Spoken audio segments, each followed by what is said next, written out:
Bienvenidos al curso de comportamiento organizacional. En esta sesión trataremos los fundamentos básicos de la organización y su relación con el comportamiento organizacional como campo de estudio de las manifestaciones de la conducta. De igual modo, estudiaremos el impacto que tiene el comportamiento en los individuos, los grupos y en la conformación de la estructura organizacional. Como primer punto, describamos un poco qué significa el concepto de comportamiento organizacional. El comportamiento de las personas de forma individual dentro de los grupos de trabajo y como elementos que forman parte de una estructura en la organización es el campo de estudio al que se ha dedicado y se dedica el comportamiento organizacional. De esta forma tenemos factores relacionados al comportamiento individual, como por ejemplo a las actitudes, los motivos, la motivación y los valores, y factores relacionados al comportamiento grupal, como el liderazgo, el trabajo en equipo y las comunicaciones, que pertenecen a los factores de cultura, estructura organizativa y tecnología, que están encuadrados dentro de la estructura organizacional. Tanto el impacto de los factores individuales, de los grupos y de la estructura tiene un impacto en el comportamiento de las personas, que son quienes permiten finalmente que una organización sea más competitiva y rentable. Ahora veamos cuáles son las ventajas de una empresa que aplica los conceptos de comportamiento organizacional. Una organización que presta atención al comportamiento de su personal y lo relaciona con la productividad tiene claras ventajas con relación a las organizaciones que no centran su atención en la calidad personal de sus recursos humanos. Las empresas que sí lo hacen mejoran sus procesos de una forma más natural, con mayor eficiencia y menor tiempo. Esto se produce porque poseen recursos humanos más comprometidos, que responden en un menor tiempo y con mayor efectividad cuando se trata de implantar cambios en la organización. Igualmente, una organización, al mejorar sus procesos, mejora también su calidad y productividad, brindándole un mayor espacio para que la innovación se pueda generar, otorgando con ello ventajas distintivas frente a sus competidores. Antes de estudiar a las organizaciones, es importante entender la naturaleza de la persona. Todas las personas somos seres imperfectos y dependientes. Es por ello que su comportamiento no siempre seguirá la lógica o la razón. Lo guiamos por los sentimientos, valores, creencias y conocimiento que hemos acumulado a lo largo de nuestras vidas. Somos seres sociales y necesitamos la aceptación del grupo para estar bien. Asimismo, las personas tenemos necesidades que necesitamos satisfacer.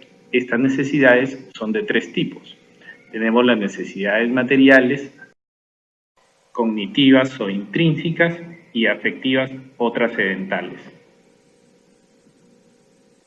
Cuando analicemos en el futuro el comportamiento de una persona, debemos tratar de entender qué necesidad está tratando de satisfacer al tomar una decisión.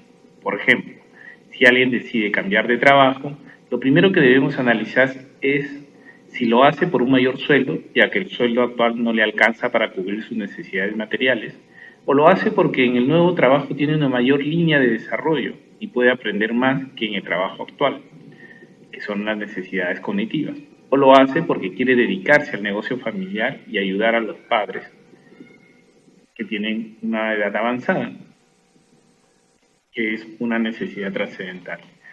Dentro de los programas de desarrollo de las empresas, debemos preocuparnos por satisfacer estos tres tipos de necesidades humanas, ya que en la medida que trabajemos de esta forma, las personas estarán más cerca del fin que seguimos todos los seres humanos, que es la felicidad.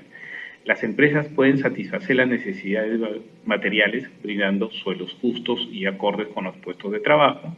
Pueden satisfacer las necesidades cognitivas dando capacitación y oportunidades de crecimiento profesional. Finalmente, pueden satisfacer las necesidades trascendentales cultivando equipos de trabajo amigables, de apoyo constante a los miembros y un proceso justo donde todos tengan la oportunidad de ser reconocidos y apoyados por sus compañeros. Las personas primero buscan satisfacer sus necesidades materiales, ya que son indispensables para vivir. Luego busca la realización profesional y búsqueda del conocimiento. Y finalmente, busca trascender en su vida dándole un sentido a su existencia a través de su obra y aporte a la sociedad. Es por ello que lo más importante en la vida de un hombre es su trascendencia, ya que las posesiones materiales pueden perderse rápidamente. Los conocimientos y experiencias son más difíciles de perder, pero si no los usamos y los compartimos, los perderemos definitivamente. Pero el amor de las personas y bien que uno hace en la vida no se perderá nunca. Nuestros amigos y familiares y personas a quien alguna vez apoyamos nos recordarán por el resto de su vida. El hombre muchas veces confunde el éxito con la plenitud. El éxito está descrito como lograr las metas que uno se propone y su contraparte es el fracaso. Para alcanzar el éxito depende de muchas variables, como la suerte, el entorno y la oportunidad. No solo depende de uno mismo, sino de otros factores. En cambio, la plenitud es el estado en que el hombre logra satisfacer sus tres tipos de necesidades y encuentra un sentido en su vida, logrando ser feliz a pesar de las adversidades de la vida cotidiana. La contraparte de la plenitud es el vacío, y solo depende de uno mismo lograr la plenitud o el vacío en su vida, ya que tenemos la libertad de elegir. Ahora analizaremos esta interesante matriz que nos muestra por un eje la plenitud y el vacío y por otro el fracaso y el éxito. Las personas muchas veces pierden de vista este concepto tan importante. Buscan el éxito, pero no se preocupan de la plenitud y terminan en el cuadrante D, siendo infelices, pero con muchos logros. El buscar la plenitud no siempre nos va a asegurar el éxito y podríamos terminar en el cuadrante B, pero estando en plenitud tendremos siempre las fuerzas necesarias para luchar y buscar los logros en nuestra vida. Lo más triste para una persona es estar en el cuadrante C, sin fuerzas para luchar por sus metas, por tener un vacío existencial y sin ningún éxito. Todos debemos buscar estar en el cuadrante A, trabajando duro por nuestras metas, pero siempre siendo conscientes que estamos en el mundo para ser felices y servir a los demás, y que tenemos una misión trascendental en la vida. Con estos conceptos claros pasaremos a analizar el rol de los gerentes y el comportamiento organizacional. Primero que nada, es importante tener en cuenta quiénes son los llamados gerentes. Los gerentes son aquellas personas que alcanzan sus metas a través de las acciones de otros, por lo cual deben tener la capacidad de dirigir personas dentro de una organización. Como vemos, la organización requiere, para ser considerada como tal, estar coordinada conscientemente, es decir, de manera intencional, para obtener sus propósitos de servicio a los clientes y de rentabilidad en el tiempo. También necesita estar compuesta por 2 o más personas, para que este funcionamiento sea efectivo, y finalmente requiere funcionar de manera constante y continua para lograr las metas comunes que sean compartidas por los integrantes de una organización. La idea de lograr un conjunto de metas le otorga la cohesión que toda organización requiere para su estabilidad y desarrollo. Los roles que debe realizar un gerente dentro de una organización son, en principio, planear, que incluye la definición de metas, el establecimiento de estrategias y el desarrollo de planes para coordinar las actividades de las personas dentro de la organización. El segundo rol que debe desarrollar es el de organizar, que es determinar qué tareas han de realizarse, quiénes las van a hacer, cómo se van a agrupar y quién reporta a quién y dónde se tomarán las decisiones. El tercer rol que debe desarrollar un gerente es el rol de liderazgo. El liderazgo incluye la motivación de los subordinados, consiste en dirigir a otros, seleccionar los canales de comunicación más eficientes y resolver los conflictos que se pueden dar dentro de la organización. El siguiente rol es el de control, que consiste en realizar el seguimiento de las actividades de los colaboradores para asegurarse de que se realicen de acuerdo a lo planeado y corregir cualquier desviación. Asimismo, los gerentes necesitan tener habilidades, y existen 3 tipos de ellas. Son las habilidades técnicas, que es la capacidad de aplicar conocimientos técnicos dentro de la organización en base a la experiencia que ha ganado o se ha especializado. Las siguientes habilidades son las humanas, que es la capacidad de trabajar con otros comprenderlos y motivarlos tanto en lo individual como en lo grupal. Y finalmente están las habilidades conceptuales, que es la capacidad mental para analizar y diagnosticar situaciones complejas dentro de la organización. Este conjunto de habilidades le permite a los gerentes poder desempeñar los 4 roles descritos anteriormente y poder lograr los objetivos que se proponen dentro de la organización. Ahora que tenemos claro la estructura de las necesidades de las personas y cómo éstas se ven influenciadas según el tipo de necesidad que tiene, pasaremos a estudiar cuáles son las características de la organización. La estructura piramidal, que es una conformación clásica de las empresas, hoy en día ha cambiado en forma notoria, haciendo que las áreas de dirección, gerencias y jefaturas estén más cerca de la base de la pirámide. De este modo, los líderes pueden estar mejor informados y tomar decisiones acertadas con mayor frecuencia. Tampoco es posible contar con una organización que se mantenga sólida en el tiempo sin que exista una red de comunicaciones abierta, para que los diversos canales puedan informarse a tiempo y tener la velocidad y asertividad de respuesta que el mercado reclama en estos tiempos de cambio constante. Asimismo, contar con una red de liderazgo es una condición de excelencia de las empresas líderes de hoy. Por lo tanto, es imperativo que las organizaciones cuenten con líderes capaces de influenciar e inspirar a otros una visión compartida que fije el rumbo y el crecimiento de la empresa. Finalmente, una organización tiene que desarrollar capacidades que le permitan manejar eficazmente diversos escenarios de cambio y saber manejar la resistencia natural que las personas tenemos cuando nos plantean un cambio poco previsto. Para poder dirigir una organización, los gerentes necesitan datos a través de variables e indicadores. Las variables son indicadores que nos indican el estado del comportamiento de los individuos, de los grupos, y el desarrollo o eficacia de la estructura organizacional. Esto nos permite monitorear diversos tipos de situaciones para que los gerentes tomen las acciones debidas y puedan corregir el rumbo de la organización. En la organización existen 2 tipos de variables, las dependientes e independientes. Las primeras se determinan así ya que dependen del comportamiento de las personas. Estos son los factores claves que monitorean los gerentes para su gestión e indican el éxito o fracaso del mismo. Entre las variables dependientes tenemos, por ejemplo, la productividad, el ausentismo, la rotación de personal, la satisfacción en el trabajo o lo llamado clima laboral. El segundo tipo de variables son las variables independientes, que son aquellas que indican las propiedades o características de las personas, las cuales influyen en el comportamiento de las variables dependientes. Dentro de las variables independientes tenemos 3 tipos. Variables individuales, que son características personales o biográficas como edad, sexo y estado civil. Características de la personalidad, valores y actitudes y nivel básico de habilidades. El segundo grupo son las variables de grupo, que son fenómenos de grupo que afectan el comportamiento de sus miembros, por ejemplo, la cohesión, modificación de actitudes, entre otros.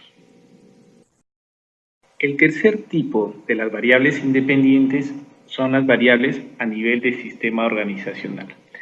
Estas variables muestran el diseño de la organización formal, la tecnología y los procesos de trabajo, y los trabajos, políticas y las prácticas de recursos humanos dentro de la organización, es decir, los procesos de selección, programas de capacitación, métodos para la evaluación de desempeño, etc.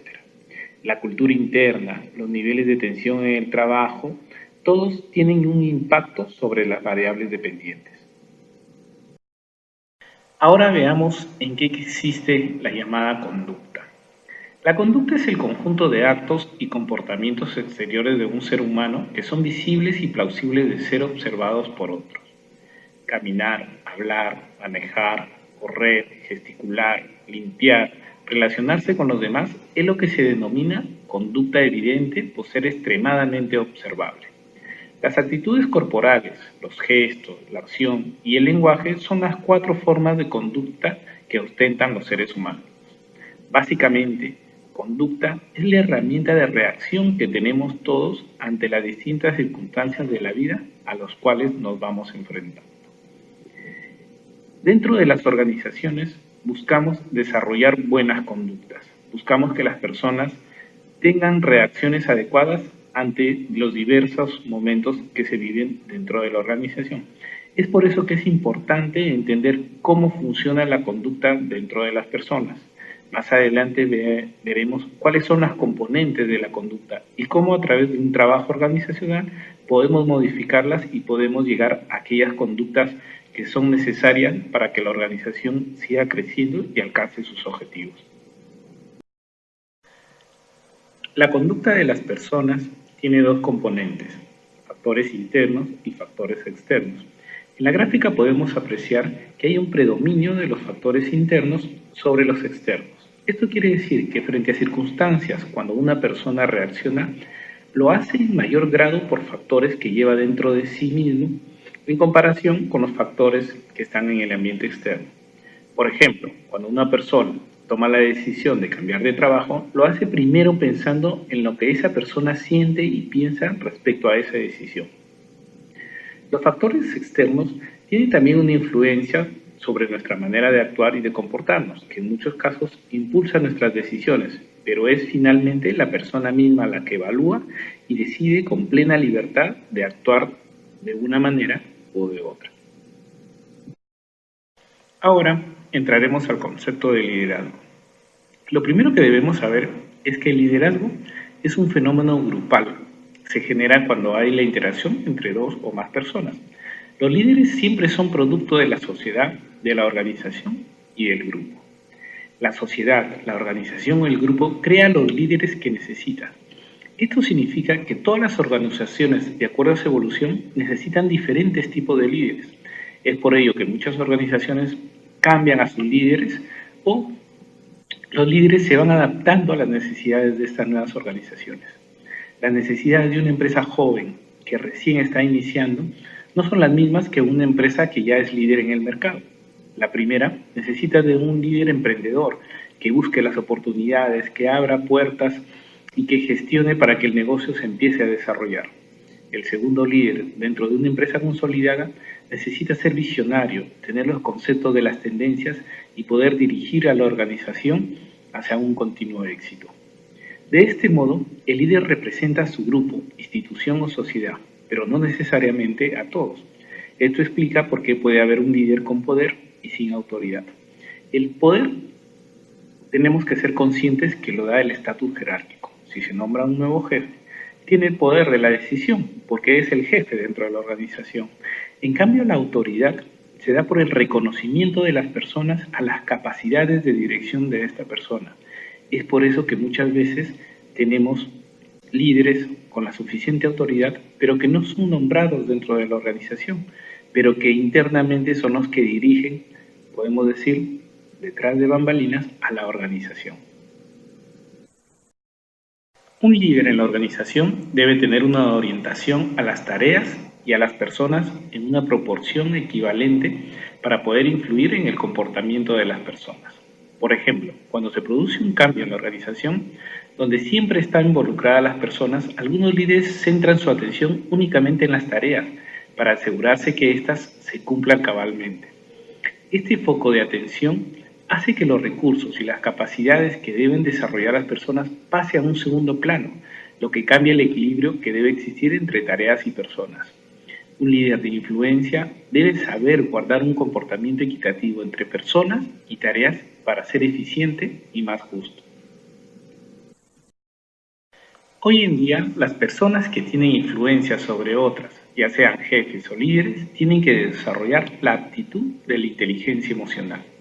Los autores clásicos han definido la inteligencia emocional como la capacidad de una persona para tolerar a los demás. Sin embargo, el mundo de los negocios que vivimos actualmente se caracteriza por ser altamente interactivo e interdependiente, y esto nos hace replantearnos la definición, agregando algunos conceptos más sólidos. Entrar en sintonía con otras personas implica percibir lo que la persona siente y ponderar la importancia de sus palabras o sus hechos. Asimismo, implica escuchar activamente al otro para comprender primero antes que intentar ser comprendido. Este aspecto es muy importante para tomar decisiones acertadas con el soporte de nuestros grupos de trabajo, que también desean ser escuchados. Si fuese de otra manera, las personas van a sentir que no se les toma en cuenta y la posibilidad de que puedan agregar mayor valor a su trabajo se verá reducida en forma significativa.